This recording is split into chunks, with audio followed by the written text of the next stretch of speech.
Sairam, everyone. Sairam. The last week what we were discussing, but I can see is Swami is talking about this Prakriti. In this world, all of us are playing the role of women. This external world is nothing but Prakriti, and that has to be construed as Stri or Purusha, not Purusha. The Atma alone is Purusha.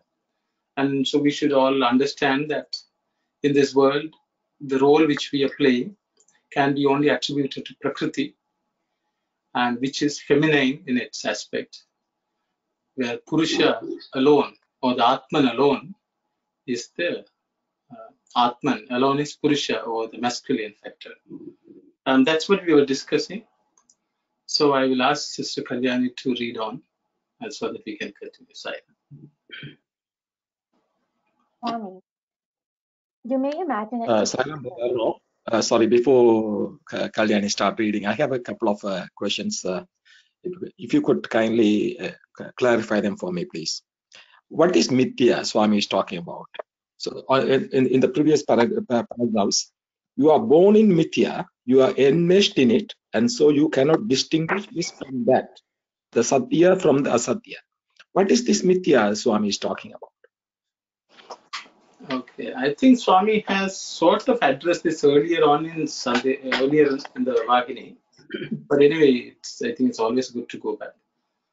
I'll just give a brief introduction. If we have any questions, we can discuss. Satya is that which is changeless, that does not change. It is not truth. So that I think we should understand, because the way we understand truth is different from what Swami means by Satya. Satyam is that which is changeless, which is the same in the past, in the present, and the future. And Swami has said that Atman or Purusha alone is that changeless entity. So that is Sat. Everything else in this world which is Jada, or which is inert matter, which is comprised of the 5 elements. And Swami says everything from Buddhi, which is the closest to the Atman, to the body, which is Sharira or Deham, all of them are made up of 5 elements, and they are to be considered as Jada, and they are Asat, in the sense that they are always changing. They are different in the past, they are different in the present, and they are different in the future. So Asat is that which continuously changes. Then the concept of Mithya is added. Swami uses the word Sad Asat, Sadasat, which is a combination of a mixture of the Sat and Asat. That is called Mithya. So in Mithya, there's something which is real and something which is unreal. So both of them are mixed together, and that is what is called Mithya. So which you can say is Maya is Mithya, because we cannot differentiate between Satya and Asatya, Prakriti, Purusha and Prakriti. So that combination, a mixed up state, is called Mithya, and that is what all of us suffer from, because we are comprised of the Purusha and Prakriti ourselves. The Atman is also there, Prakriti is also there. But the reality is we don't even have a concept of which is Asat, which is Sat, which is Chaitanyam or sentient, and what is insentient, which is Jada. Chaitanyam and Jada, we don't know the difference. Purusha and Prakriti, we don't know the difference. We are mixed it all together, and we are looking at one entity, which is a mixed up entity, which is Mithya. That is my understanding, but I will open it up for anyone else who would like to comment on it. Please, Okay, thank you very much, brother. Now you explained it very well for me. And you also answered my next question, so I don't have to ask the questions to you. Thank you so much. Sai.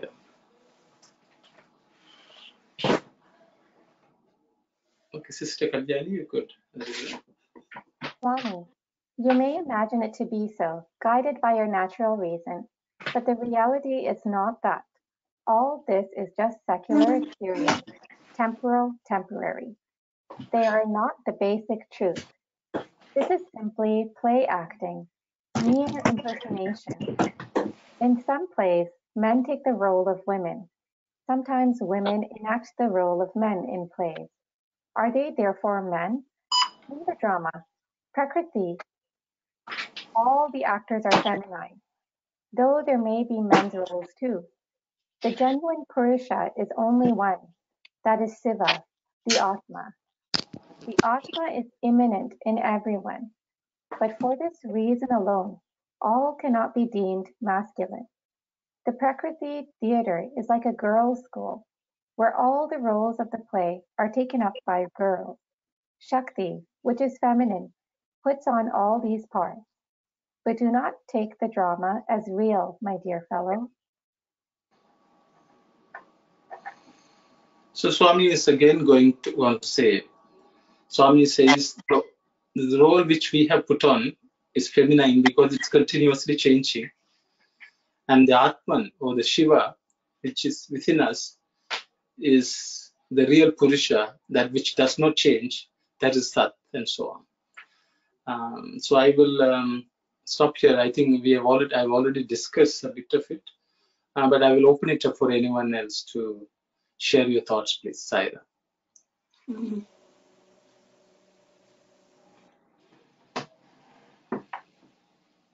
Mm-hmm.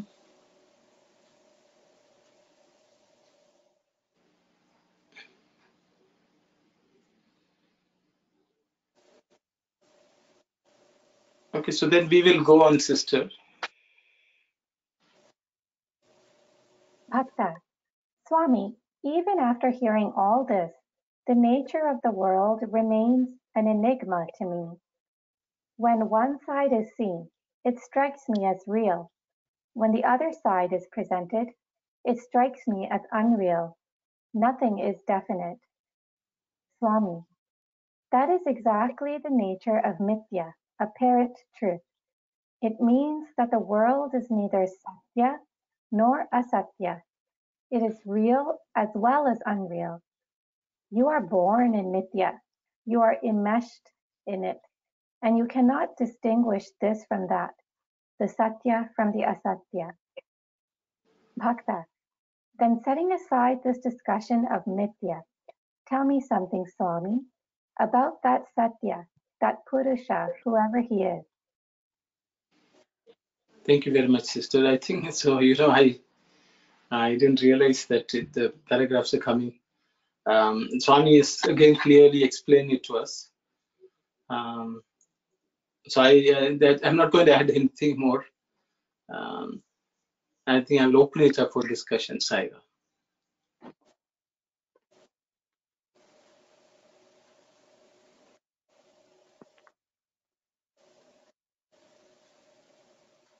So if there's nothing else to be discussed, I think Swami is very clearly explaining, so maybe there was no discussion here. So Swami is at last going to talk about Purusha, but I guess what is Satya. So we will go on, sister. Brother, Sairam, brother.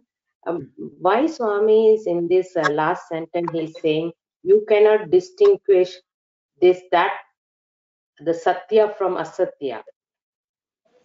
Why we cannot distinguish that? So the thing is, because we are born, know, right? Pardon? You have to know Satya, Asatya. Why we cannot distinguish that? I think when Swami explains Satya, we will understand. The reality is still, Swami has already addressed this, so it's actually a revision of what we are discussing, because we perceive this world, all of us are perceiving this world using the mind, or buddhi.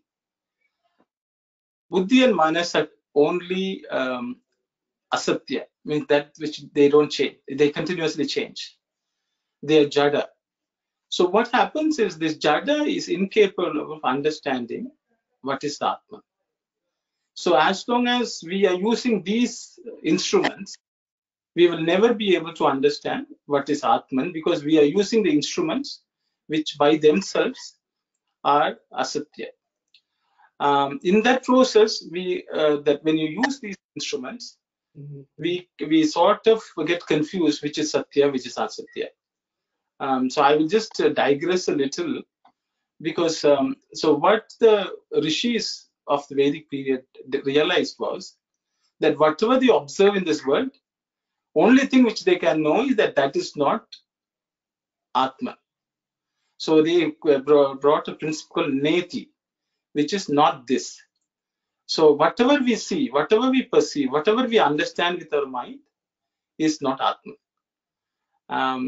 That is the extent to which we can go using our faculties like mind or buddhi, which we are accustomed to using because we are born in this body. And Swami would say the Atman can only be experienced. It cannot be understood by either mind or intellect. And I think that's what Swami, when you say distinguish, means buddhi only we use for distinction. And buddhi by itself is jada. So it is not capable of fully distinguishing the Atman from the Prakriti. But the only thing which can the buddhi say is there is a concept behind me. And that is the real Atman. So that. Thank you. By experience only you can realize that's Satya. So I can give you another small example which Swami has already got. So you go into a room, you can see all the objects in this world, but can you see yourself? You really cannot see yourself. If there's no mirror, okay, let's leave the mirror out. Even the mirror, I don't know how good it is, because mirror can only show you one dimension of you. You cannot really see your 360 degrees of yourself. You can never. So that is the reality. Then you can say at any point in time, you really cannot see your entire self because you cannot pull yourself out of yourself. But you can see everything else in this world. But how do you know that you exist? Because you experience that you exist. So that is the only extent to which you can distinguish yourself. But generally, we are all so caught up in this world. We cannot distinguish ourselves. What is our body and what is ourselves? That is the challenge, and that is the path of sadhana or inquiry, from what I understand. I'm sorry, Thank you it became so very much. long. Others also, I will just stop here. If anyone would like to add anything, please go ahead. So that question, I don't know, has explained everything, but I would like to say this, that I guess Swami will be explaining all this later, but the Satya is, or Brahma, Atman, whatever, is beyond time and space, and we are doing this or self-inquiry or whatever, all these within, we are caught up within time and space. So that itself is, we should understand it. We can, within time and space, existing within time and space, we cannot understand or know what is beyond time and space. But the inquiry helps, maybe, as Brother Arno said, we can see everything as the room, being in a room, like this, being within this world, we can see everything except ourselves. That, I don't know, that analogy clearly he explained. But only thing, as he said, everything changes, including our body, mind, buddhi, whatever, everything changes. But only thing we can, by self-inquiry or by inward contemplation, we can, at least to some extent, we can understand that one thing that does not change is is ourselves. That we, Swami always give that example that as a in childhood, then teenagerhood, old age, the body changes, even the mind changes. But something within and still that the same. I am still the same person, or any person means in the same Atma. So that thing is that gives a small clue. I just wanted to say that, but I think we are Swami going to explain it. Sairam, thank you. Sairam, this is Saku Auntie. Yes, I sir. want to know if buddhi and mind cannot help us to experience the Atman. So we have to do through meditation to experience the Atma. Is that what Swami is saying?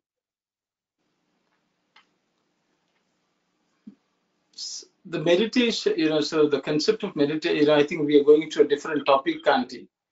Swami will, yes, you can say meditation is, the ultimate state of meditation will grant us that experience, which is called samadhi. So the meditation exercise itself will, yes, gradually take us there. But there are many other ways also of doing. Means if you're thinking it's meditation, means sitting in one place and meditating, Swami would say it should be continuous meditation, continuous experience of the Atman, or samadhi, or kevala samadhi, like kaivalya samadhi. There are different words used. At that state, you will live in this world, but you are still aware of only your Atma. You are not deluded. You consciously you live in this world, being aware continuously. This world is unreal. That's my understanding. I think Swami would explain. I hope so. Or any form of sadhana will take us to that stage. So meditation could be one. Thank you.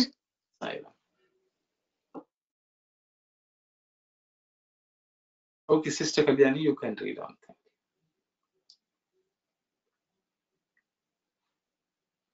Swami, the Purusha has neither birth nor death. He undergoes no change. He is Chit Swarupa, Jnana Swarupa. Dharma, or codes of social conduct, are not of his nature. So he is not Dharma Swarupa. The jnana, which is his nature, does not change, is not corrected or supplemented from time to time. It is eternal wisdom. Light is its nature, and so it does not admit of a dot of darkness.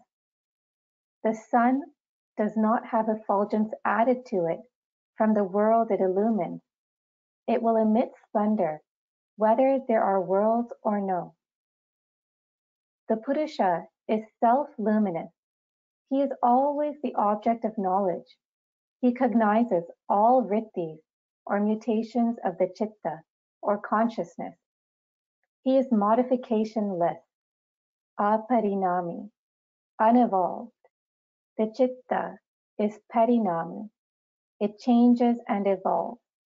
The Purusha is sentience itself.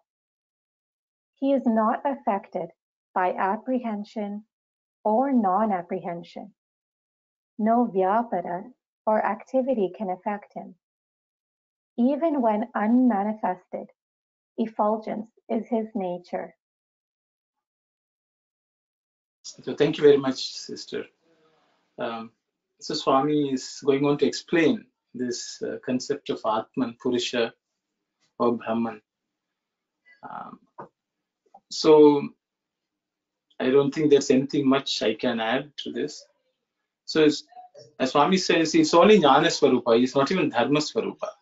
He's not even an embodiment of Dharma because he's beyond Dharma. Jnana Swarupa is Chit, or awareness, or being consciousness. And it does not depend on anything. I think the word aparinami has been translated. It's modificationless, or it does not change. Parinamam is either evolution or changing or transformation or any of that. It's not that. And no vyapara means vyapara is any form of transaction or activity. It does not affect it because that is external to it. So Swami wants us to sort of understand this. So I will pause there. If anyone has something to add or comment, please go ahead. Sai Ram, I have a question on this one. The Swami has told us the Purusha always it's Jnana Swarupa, not the Dharma Swarupa. Can someone explain with an example what Swami really meant by the Jnana Swarupa, not Dharma Swarupa? Even it's in here, Dharma or codes of social conduct are not of his nature, so he is not Dharma Swarupa, but it's not maybe for my understanding or for my knowledge, it's not that well versed or I'm not able to grasp that what really meant by that the Purusha is not Dharma Swarupa. Anyone or Brother Aruno, if you could explain with a little example, we would be able to grasp what really meant by that one. Thank you, Sai Ram. Thank you very much, sister. I will ask anyone who would like to comment on this, please. Please do so. Sai Ram. Yes. And God is, we can say God is Dharma itself. Here Dharma Swarupa means the social code of conduct. He has nothing to do with the social code of social conduct. No, he is beyond social. He is beyond Prakriti, and he is Jnana. Even he has said in other places, he is Dharma. He is Dharma, or he is Jnana, or he is Satya. Not Dharma Swarupa, not personification of Dharma, but he is Dharma itself, or himself.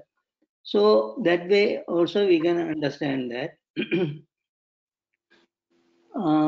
Yeah, always Baba saying, don't say, I am Dharma Swarupa and Prema Swarupa. No, I am not Prema Swarupa, not the personification of Prema. I am Prema myself. Like that. So in that way we can take it as God is Dharma itself. That's what and also Bhagavan is saying that the real He is, the real He has a different Dharma, not a Dharma of the world. So this is my understanding, and you can, others can correct it or amend it or increase it. Thank you, Sai Ram. Sai Ram, Brother Shivadas, if that is the case, if it's not a personification, if it is not Dharma Swarupa, even Swami would have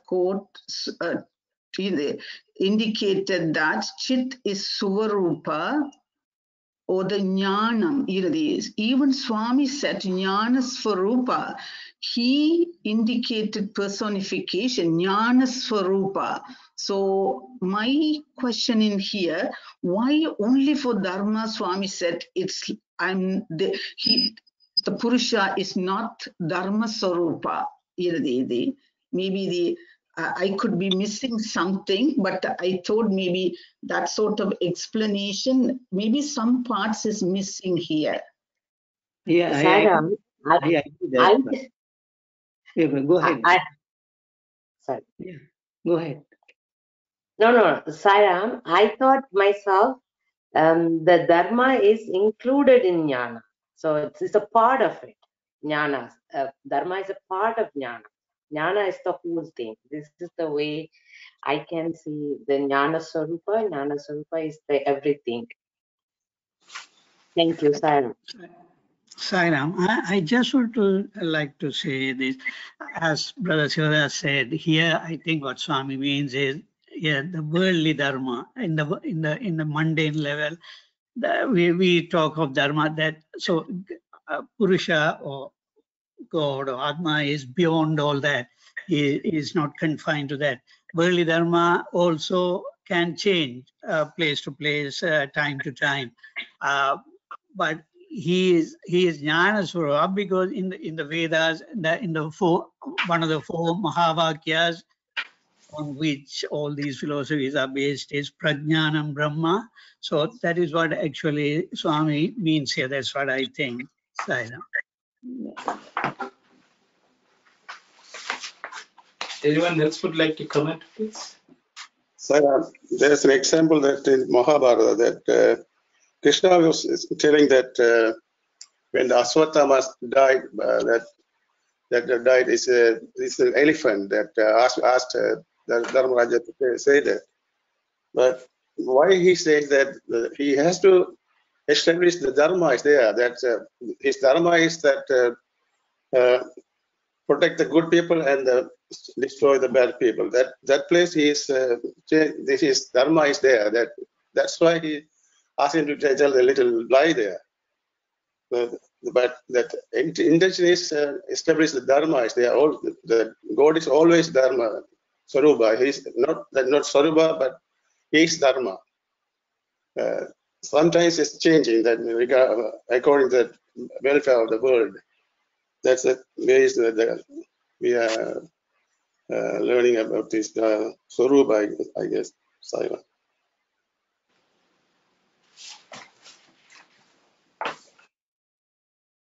Okay, so maybe I will. I think all the explanations are good, because the word, as soon as we say Swarupa, sometimes we think it stands apart, as Brother Swadas has said. But we should understand dharma basically means that which supports, so that which we bear. So as long as there's only one entity, because only in Prakriti there are many entities. In the case of Atman, there's only one entity. So when that single soul entity exists, the concept of nothing needs to support it, and it's not supporting anything. Because dharma itself comes into play when there are two or more entities, because one has to support the other. That is why the concept of dharma itself is not there. It is the same reason in Bhagavad Gita, Krishna says, Sarva dharman pratyajya mamekam sharanam vraja.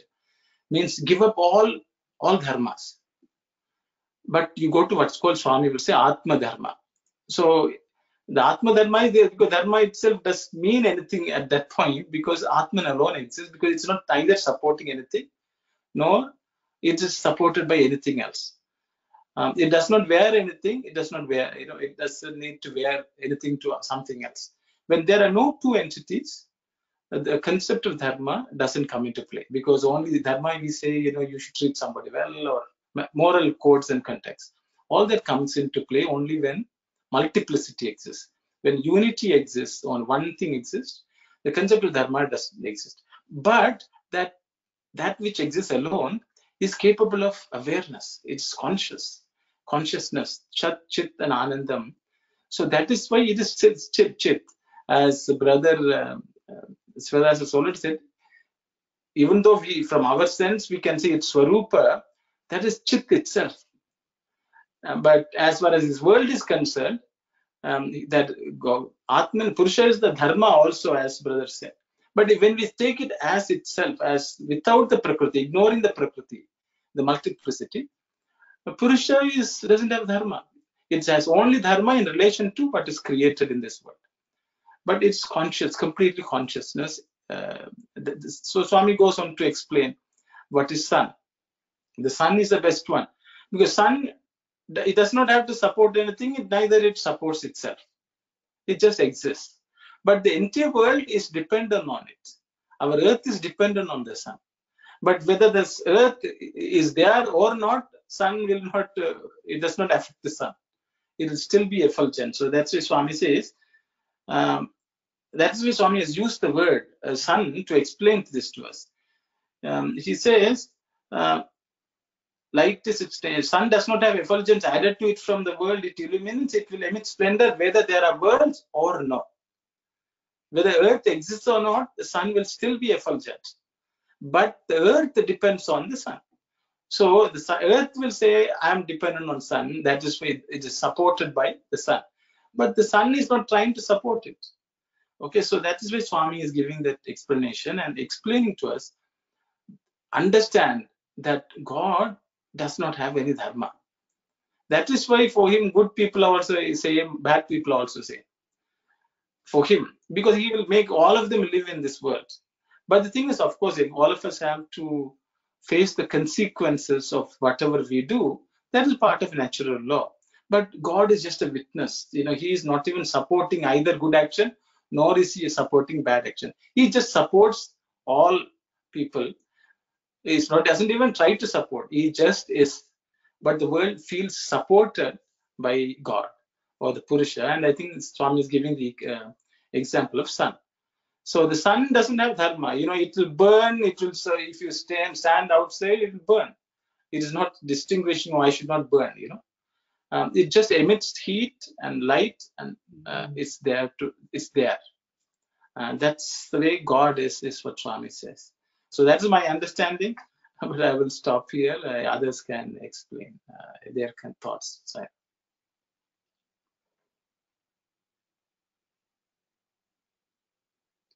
So, I would like to say that Purusha, that is the in unmanifest form, or whatever what Brother Arno has said, all apply, that explains the ultimate absolute truth, the Purusha concept.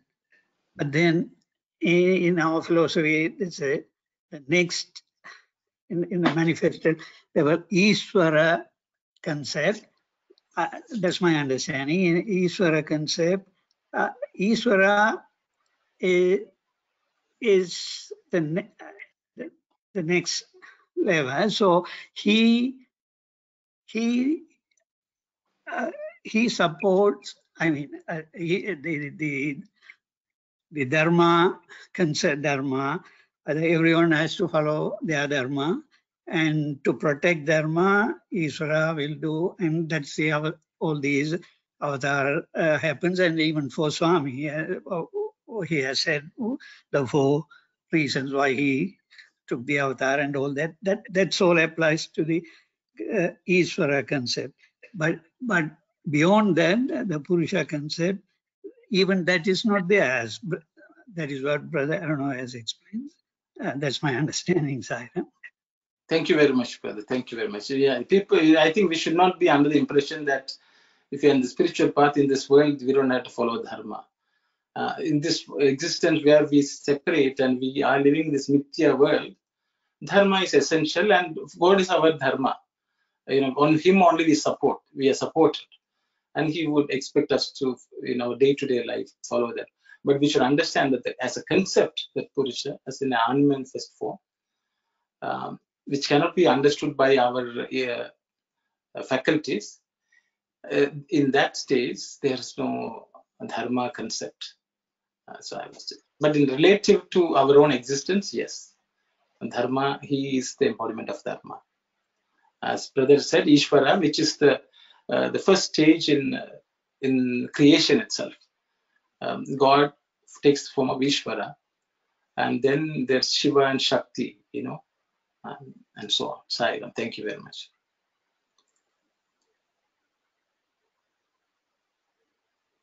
I think there will be further question and answers, and things would get clarified, is my understanding. So we can read on if there's no other, because sometimes we have to read a little to understand the concepts properly, I guess.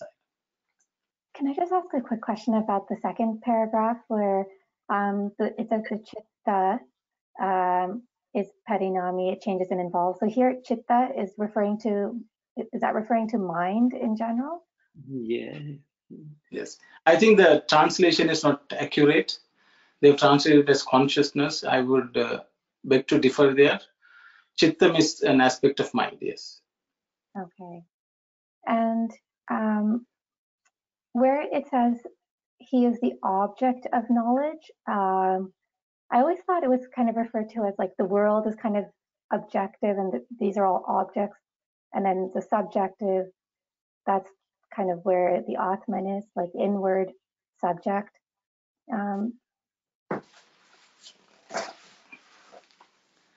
Yes, I'm wondering if that could be explained a bit, how he is always the object of knowledge.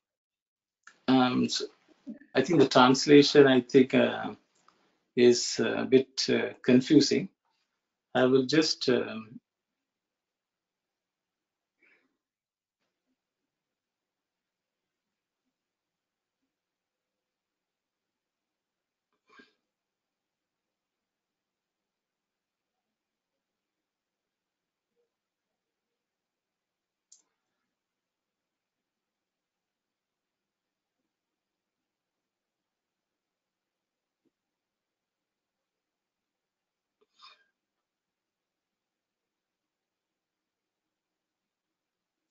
I think the translation is very Sitaram. I don't know, Sitaram. Can you read the Telugu piece, please, if it's okay?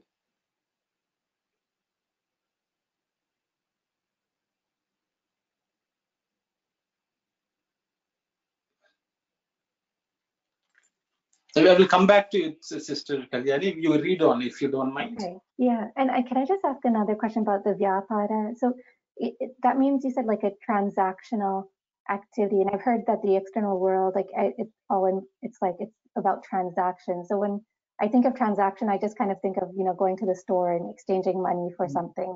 So what exactly does the transaction refer to? Even if there's no exchange of money, every action has some repercussion. Okay, so any activity is vyapara. So the thing is, it's not, I understand people think doing business, but worldly business, if you want to call it, a worldly business does not necessarily mean money transaction. It can be emotional transaction. Every action we do has some goal in mind, worldly goal. Whether it's money or not, money, sometimes it's effort is exchanged for goods. So ultimately, that is what it is. Effort, exchange for other efforts, so services or goods, is vyaparam. That is worldly transaction, and not necessarily a business transaction made of money exchange. And that's my understanding, but I will open it up for others to comment on it, please.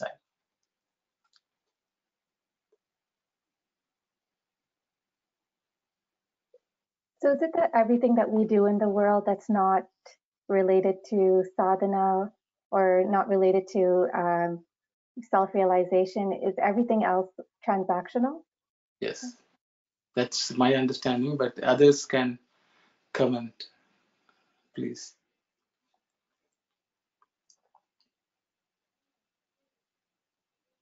Sayara, here that no vyapara or activity. So here they put it, the translation of vyapara as activity. But whatever the case it is, no activity can affect him. So that is, we have to accept that one.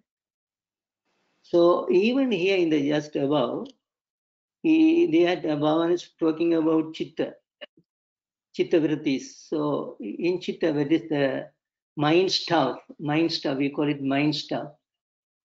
Chitta, any thought goes in the chitta and the vrittis, or the thoughts, the related thoughts come out, expanding, ripples. But but God is beyond that vritti. God is in me, okay, but I have the chitta as part of prakriti. I have it in the body, but whatever my chitta, whatever is my chitta or consciousness here, it is, whatever it is undergoing, the Atma is not affected. Atma is effulgence, and with that effulgence, the chittam is moving, expanding ripples. But the Atma, the Purusha is unaffected. So no activity can affect him. That is what we get it from this paragraph, as I understand. Thank you. Thank you. Okay, so I think Sitaram, we can read. Sitaram, brother, can you? Okay, brother. Sairam. So the paragraph in Telugu goes like this. Swami says, నిజముగా పురుషునకు చావు పుట్టుకలు లేవు, రూపాంతరము గాని లేదు. అతడు చిత్ స్వరూపుడు. అతని స్వరూపమే జ్ఞానము. జ్ఞానమే అతని స్వరూపము కాని ధర్మము కాదు. ఈ జ్ఞానము సహితము కొన్ని సమయములనందుండి కొన్ని సమయములందు పోవునది కాదు. వెలుగు దేనికి స్వభావమో దానిలో చీకటి సుంతైనను ఉండదు.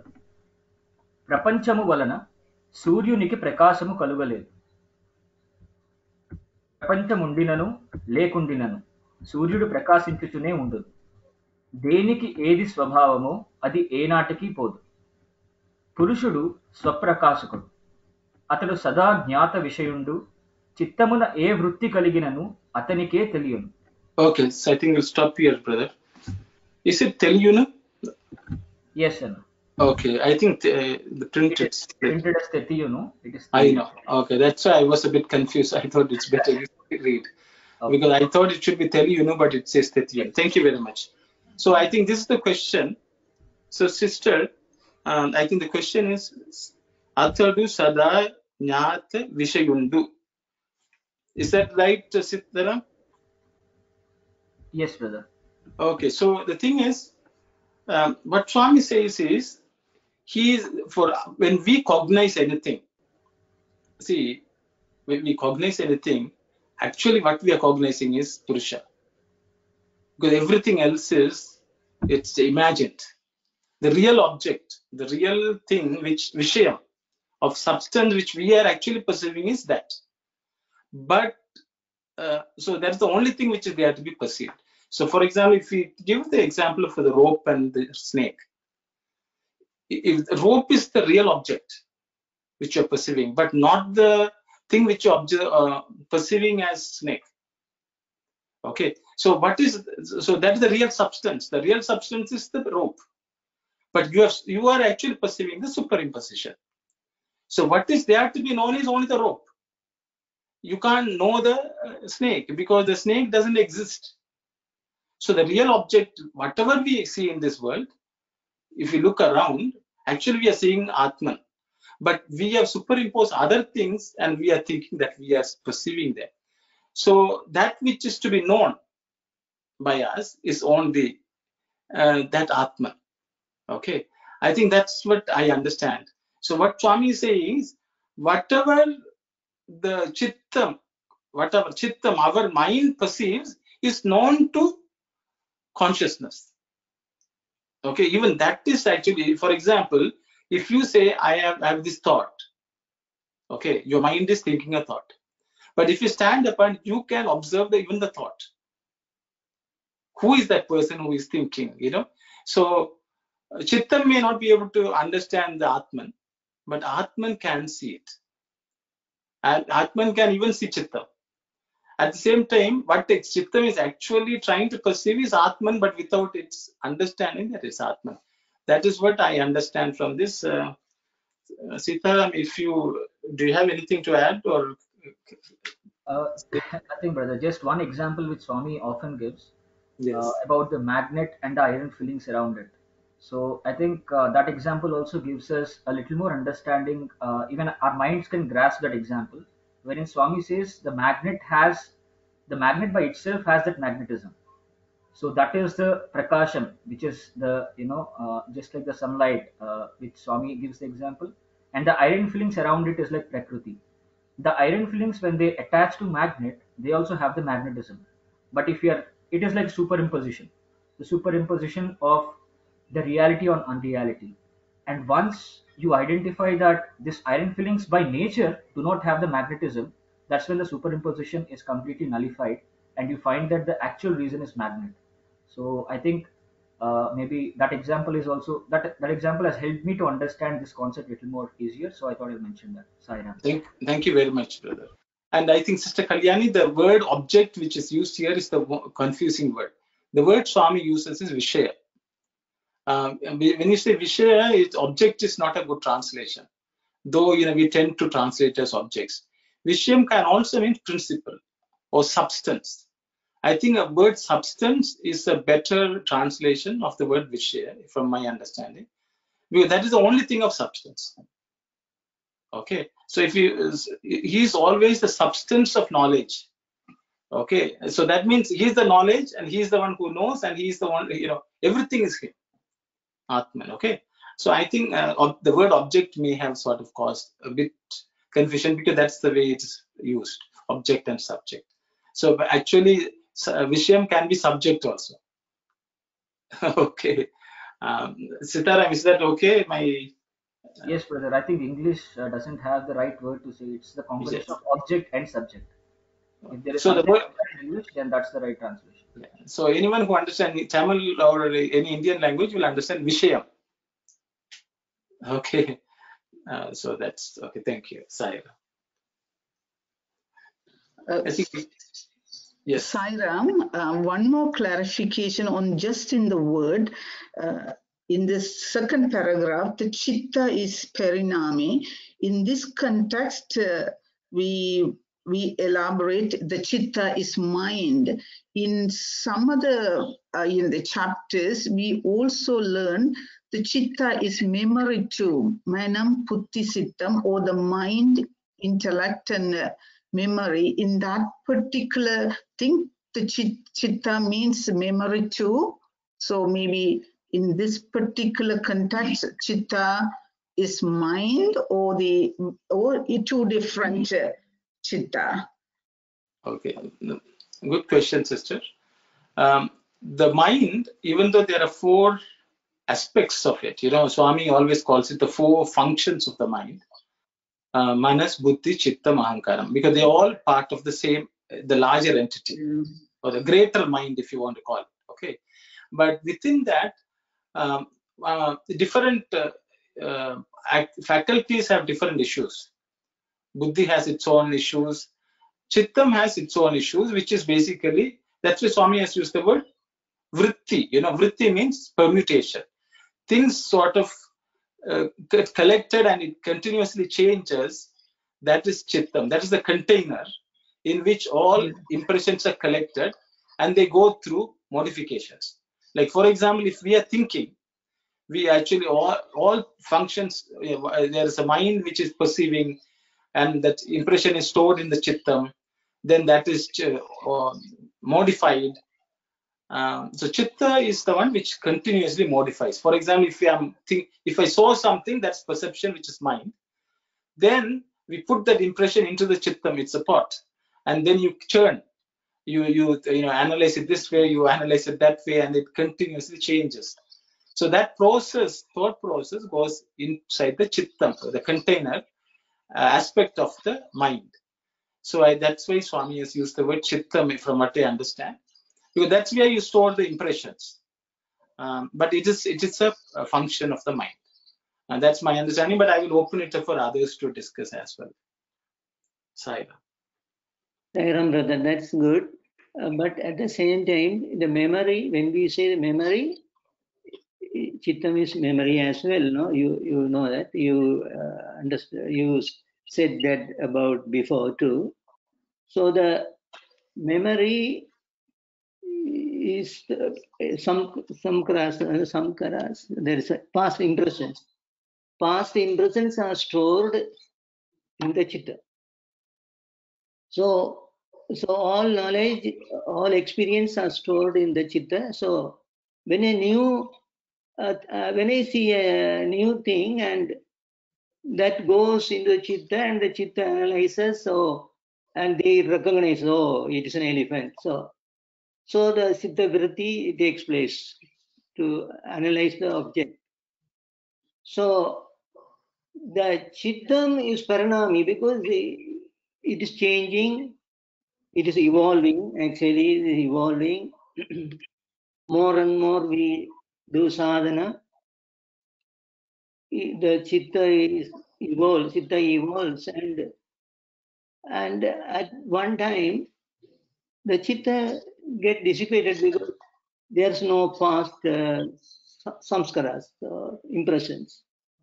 So as Sister Anandi said, the chitta can also be equated to memory here. Do you think it is contradicting, brother? No, the thing is, okay, maybe I didn't explain properly. If we say we have knowledge, if for example, any knowledge you have is memory. Any knowledge we have, we saw something, if you have studied something, for example, if you have an expert in a particular field, it is only because of memory. Because you have studied something, you remember. Okay, so knowledge in this world is ultimately memory, which is stored in the chitta. But chittam is different from chit, because the ta actually makes all the difference. Because what happens is this memory is stored, but the memory becomes confused. Because this is what Gita, Krishna says, Smritir Vibhramaha means your memory becomes all confused. It is not clear.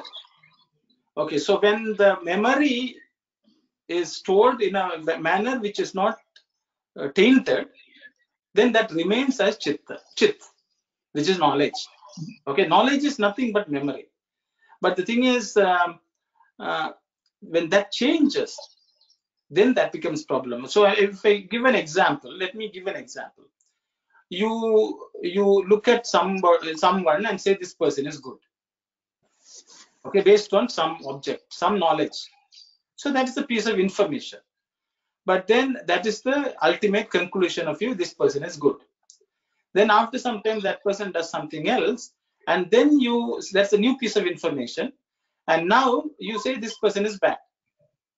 So that has undergone change, because you have attributed this perception or superimposition called either good or bad. Okay, all that happens in chitta. But when Atman looks at it, it is only looking at the Atman. Okay, that's modification-less. So what Swami is telling is that knowledge is the real knowledge. Whereas when you apply chittam, where you keep on changing the fact, it undergoes deterioration.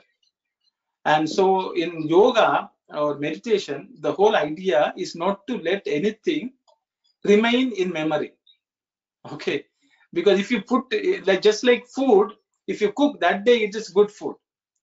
If you leave it there, it will get spoiled. So in yoga, they say chitta vritti nirodha. Don't leave food, unconsumed and undigested, because it will turn bad. Okay.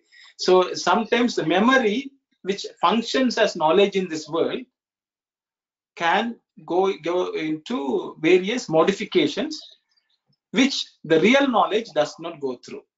Okay. So that is like cooking fresh food every day versus cooking food and then leaving it in a pot for a few days. That undergoes change.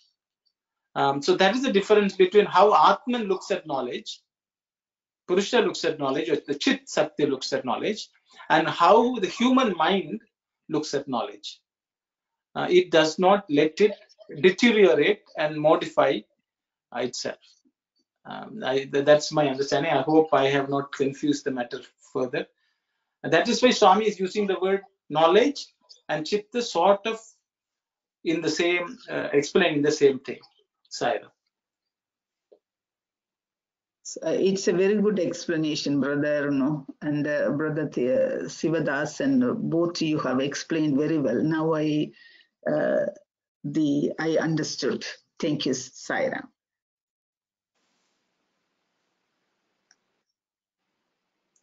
I will just add one point, as Brother Arno said. So in spiritual sadhana and all that, they say all the sadhana, that the purpose of all the sadhana is chitta suddhi. So that again is the chitta has to become pure. So that is relevant to this all discussion. So I just told Sai. Thank you very much, brothers. Thank you. Sairam brother, just one clarification. So can we say that if chitta's vritti is taken off, can it become chit? Chitta minus vritti is equal to chit. Can we say in that way? I mean, if the chitta is completely eliminated.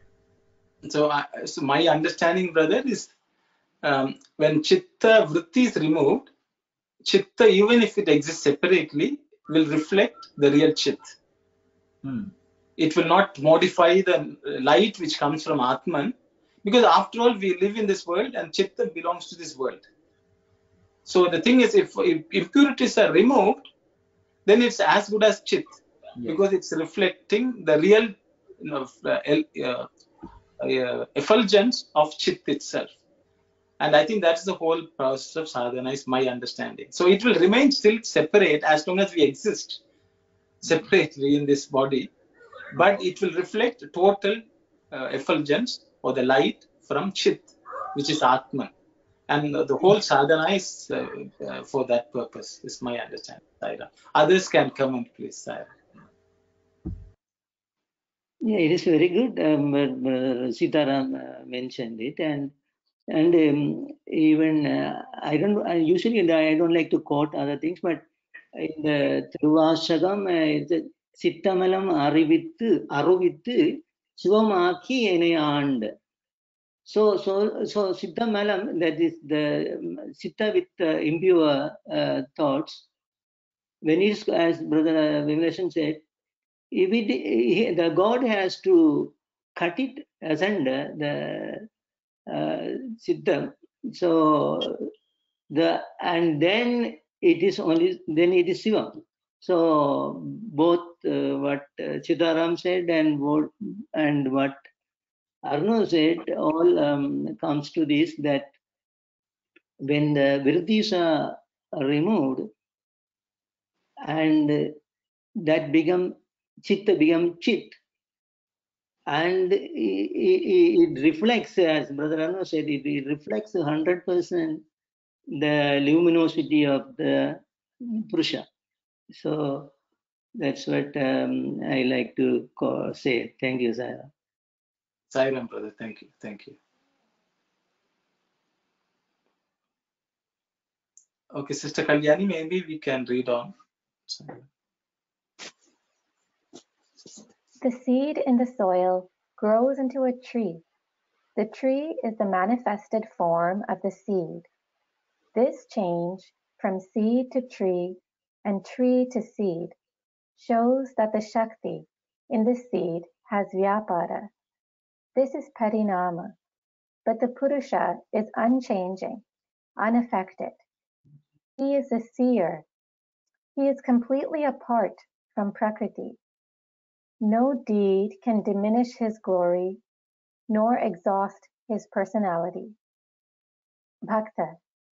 Then which is Prakriti? Who is Purusha? Swami. The principle behind the scene is Prakriti. The principle behind the seer is Purusha. Amulam, no root. Mulam, root cause, it is said. The root cause has no root. Causeless, both Prakriti and Purusha have no beginning.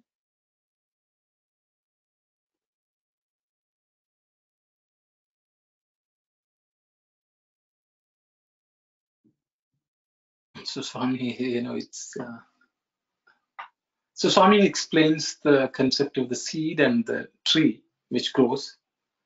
The seed is actually ultimately the Purusha, and the Shakti which manifests it as a tree. And that's where all this transformation takes place, the activity takes place. If you take a seed, it does not have any activity by itself. But once it is planted in the soil, then it's activated. The Shakti is activated, and then the tree is there. Where is the tree coming from? It comes from the tree, the seed. and the tree is full of seeds. There are so many seeds, they are the same seed. So that's the way this world Prakriti functions. It has the seed of Purusha in it, and that's the only thing which can make it manifest itself. But the seed doesn't change, is what Swami says. The seed exists within the tree, but the seed is not the tree. But within the tree, the seed exists. Those are some examples Swami gives. Then, of course, the devotee is asking, Bhakta is asking, Swami, what is Prakriti, what is Purusha? How do I differentiate? Swami says in the Prakriti, even the 5 elements have Purusha behind. Okay, it's there. But the one who can cognize, that is only the Purusha. Then Swami talks about Amulam, that which has no root or a source is Amulam. And that it's a source and does not have source. It is the ultimate foundation, and it does not have foundation beyond that or beneath that. And he says causeless also, it is not caused by anything. And then Swami says Purusha and Prakriti have no beginning. Okay, I think that's a new thing which Swami is adding, because both of them exist beyond time. They are both beyond time. Even Prakriti, this existence, this world is also beyond time. So that has no beginning. So that means creation itself has no beginning. Because it has no beginning, because it's dependent on that which is no beginning, that which has no beginning.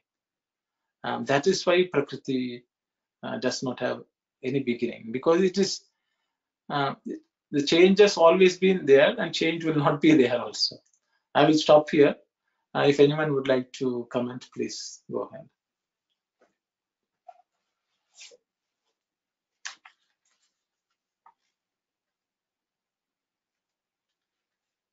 So, Sairam brother, here the last sentence, the both Prakriti and Purusha have no beginning. Okay, Purusha I can understand. The Prakriti, the God is the one created, yeah, everything. Why he is saying no beginning? That part, could you please elaborate, anybody? Thank you. Can you repeat the question, brother, please? Okay, the last sentence, both Prakriti and Purusha have no beginning.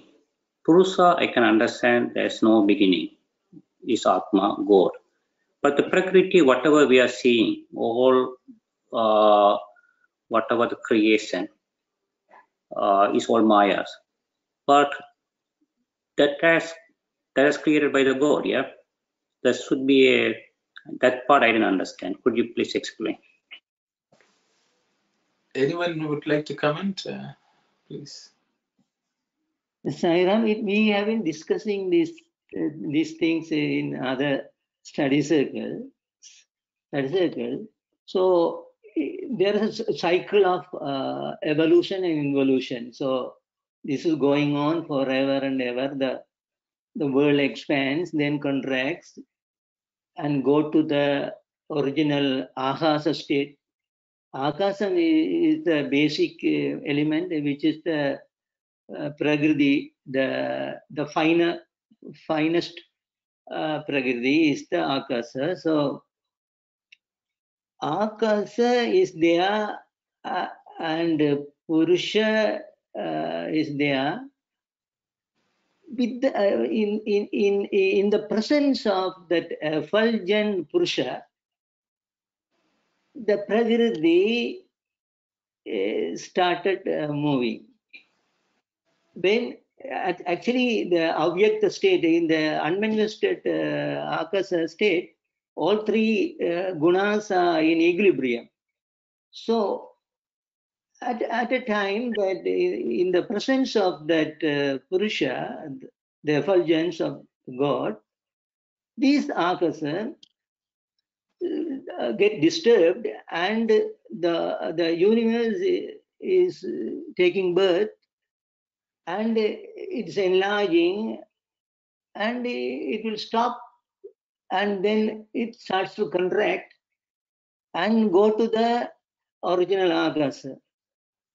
And it lies dormant for a period, and then again it starts and coming out and going, coming out and going. This is going on forever and ever. So there is no beginning for the creation. So creation is no beginning, and God also no beginning. So the two entities are the basic. That is what is our Upanishads and other sastras are saying. But there could be I don't want to dilute what Bhagawan is saying here, but in other places Bhagawan has said that this Prakriti is the energy of that Purusha. So the Purusha's energy is the Prakriti. So Prakriti is revolving, undergoing Paranama, but Purusha remains same. So something like, but I am sorry if I have diluted this, but this is what we can think of for the answer to Dasa. Thank you, sir. Thank you very much. Thank you. Thank you. Sai Ram, I thought it's a very simple explanation. If the seed is equivalent to Purusha and the tree is equivalent to Prakriti, because the tree is coming from the seed when we put it in the soil. So if the Purusha has no beginning, then Prakriti also has no beginning, because for the seed we agree, if the seed is equivalent to Purusha, there is no beginning. So from the seed, if the tree grows, then tree also wouldn't we have any beginning. That's kind of logical. I put it here, maybe for myself, it's a simple explanation for me. If the seed comes from if the tree comes from the seed, if the seed has no beginning, then the tree also, it has no beginning, because we also in Tamil or in various language we say, we don't know when the earth appeared or when it came, nobody knows. That may be the reason, because we all agree the seed has no beginning. Thank you very much. Thank you. Silent brother, there is one small sentence missing in English translation. I was just Okay, please. And that will give us more meaning about the seed and the tree. And Okay. the sentence is, he has mentioned in English, Purushudu Vikaramu Pandani Drashta, that is mentioned. And then, Itani Swabodaku Karanamula Apeksha Lenivadu. So, the rough translation would be, here the example is seed and the tree. The seed by itself does not have any desire to grow or to germinate. Only with the connection, when it is connected with the prakriti, that is the soil in this example, it starts growing as tree. And once it is tree, it has got its karanamulu, which is manovak karmalu. If you take the body as example, so manovak karmalu, the karanamulu comes into play, and then the tree grows by itself. So Swami is telling that Purusha by itself as a seed does not have any desire to grow or to germinate, but only with the connection of Prakriti it starts becoming a tree. So I think that sentence is missing here. The Karanamalu part I think is very important, which Swami mentions here. I thought I'll mention that. Sai Ram. Thank you, brother.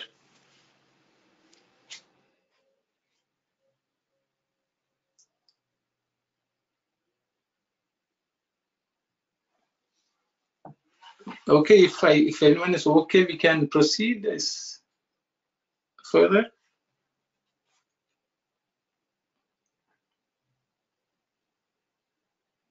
Bhakta, then this samsara, birth-death cycle, too should be beginningless, isn't it, Swami?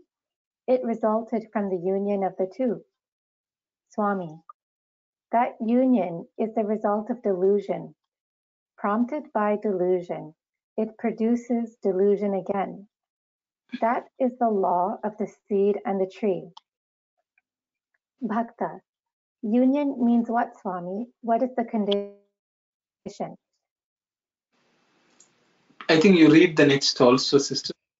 Question will just, and we'll come back. Swami, the reflection of the Purusha in the Gunas, which evolve from Prakriti, that is union. Listen, just an example. The sun is not water, neither is water sun. Still, by their juxtaposition, reflection is produced. The image has the characteristic neither of the sun nor of water, nor can it be said that it is devoid of these. When the water is agitated, the image too gets agitated. The image also shines a little. Again, the magnet is distinct from the iron, but when the two are brought near, the magnet affects the iron and makes it similar to itself. This is the relationship called samyoga, or union. Bhakta, of these, which is the real Purusha and which is the active Purusha? Tell me. Okay, we'll go back. I think it's, thank you, sister. So Swami is talking up, I think this, I mean, we can spend a lot of time thinking about it and reading and contemplating. Swami is clearly, because if we understand this union and what it does, only then we can properly live in this world without being affected by it. So I think Swami takes a lot of pain to explain it to us. Swami says this birth, death cycle of samsara. Okay, this is existence. I think they translate as birth, death cycle, but it's samsara means anything, this existence. Also is beginningless, isn't it, Swami? Because it's such, and Swami says, Swami is going on explaining why it is beginningless, because what you are perceiving is delusion. It's a result of delusion. Because of delusion that we think there's a beginning, there's an end. Because we are looking at a certain time band within which we are trying to understand. And that's why it's a bit confusing to us. And then Swami goes on to say, what is this union?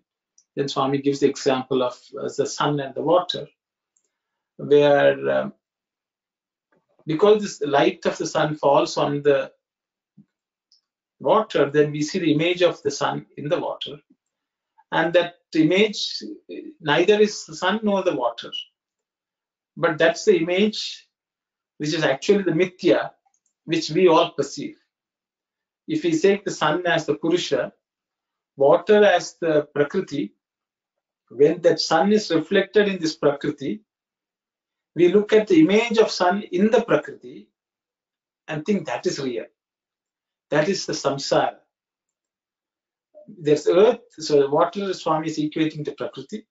Sun Swami is equating to the Purusha, and that is continuously reflected in the water. But the water has this tendency to have ripples. Because of that, the image of the sun is not very clear, or it's completely distorted. But when we are all perceiving that sun which is in the water, though it does not exist, and Swami says that is the delusion, and that is the cause of all the samsara. So I will stop here. If anyone else would like to comment or add something to that, or share your thoughts, please go ahead, Saira.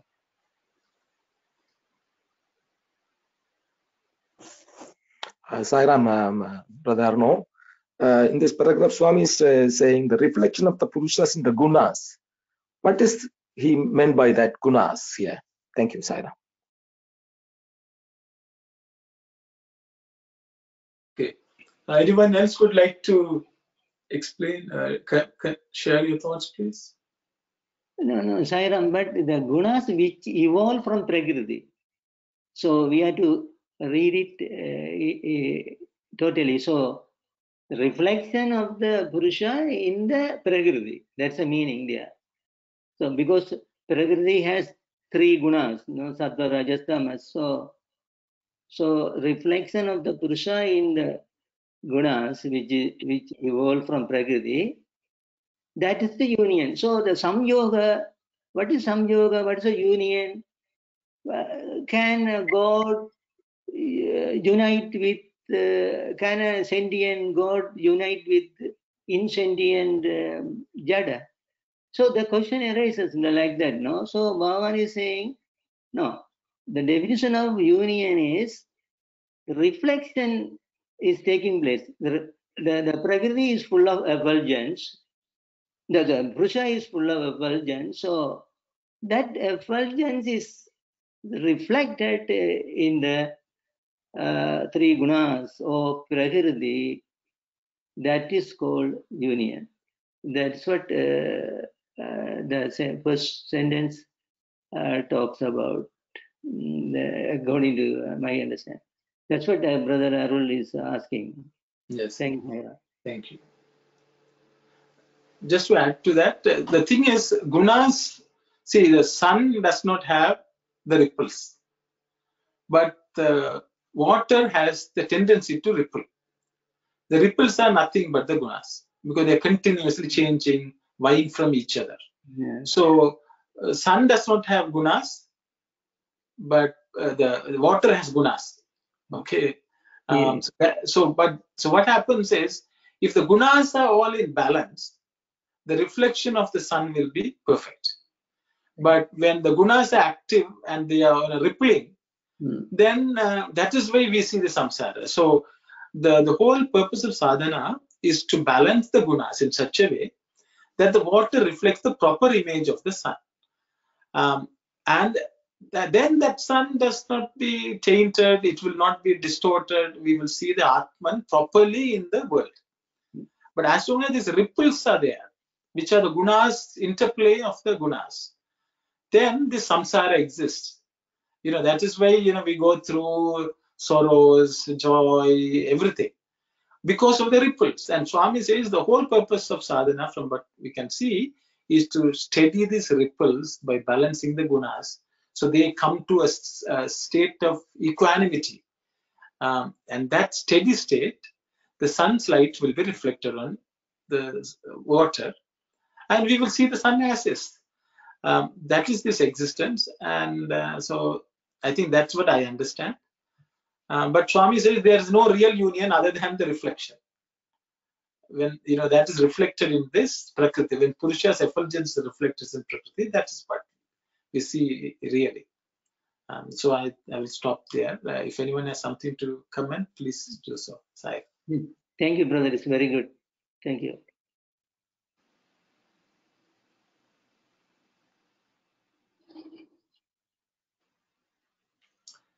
So I think there's enough to contemplate. I think we can go about our life next week and try to see what is the gunas, what is Prakriti, what is the Purusha, how is it happening. This is a thing which it's for us to practice, I guess. So that way, by understanding the Purusha, understanding the Atman, the gunas will actually subside, and we will be able to see the reflection of God. And I think that's the whole purpose. So I think with those thoughts, we can close today's study circle and try to understand, unravel this mystery of creation and the God who energizes it in our lives. With those thoughts, we'll close with Samasta Loka and Shanti, Shanti, Shanti. Sai. Om Samasta Loka Sukhino Bhavantu. Samasta Loka Sukhino Bhavantu. Samasta Loka Sukhino Bhavantu. Om Shanti, Shanti, Shanti. Sai Ram. Sai Ram. Sai Ram. Sai Ram. Sai Ram.